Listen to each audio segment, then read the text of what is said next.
Hoş gördük, değerli izleyiciler. Ülkede ve dünyada baş verən ən son xəbərlərdən anındaca xəbərdar olmaq üçün Günlük Xəbərlər YouTube kanalımıza abunə olun və bildirişləri açmağı unutmayın. Azərbaycanda dekabrın 15-nə olan hava proqnozu açıqlanıb. Bildirilib ki, Bakıda və Abşeron yarımadasında havanın bəzi yerlərdə arabir yağıntılı olacağı gözlənilir. Gündüz yarımadanın bəzi yerlərində qısa müddətli leysan xarakterli olacağı ehtimalı var. Cənub-qərb küləyi gündüz arabir güclənən şimal-qərb küləyi ilə əvəz olunacaq.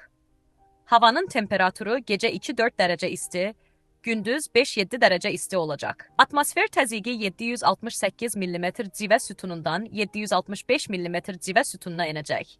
Nisbi rütubət 75-85% olacaq. Azərbaycanın rayonlarında hava şəraiti əsasən yağmursuz olacaq.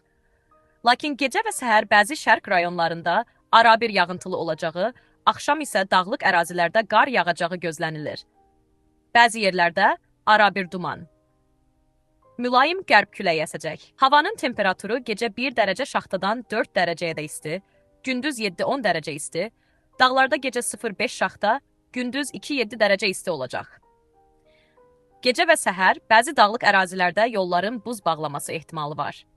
Günlük Xəbərlər YouTube kanalımıza abunə olmağı və videonu bəyənməyi unutmayın.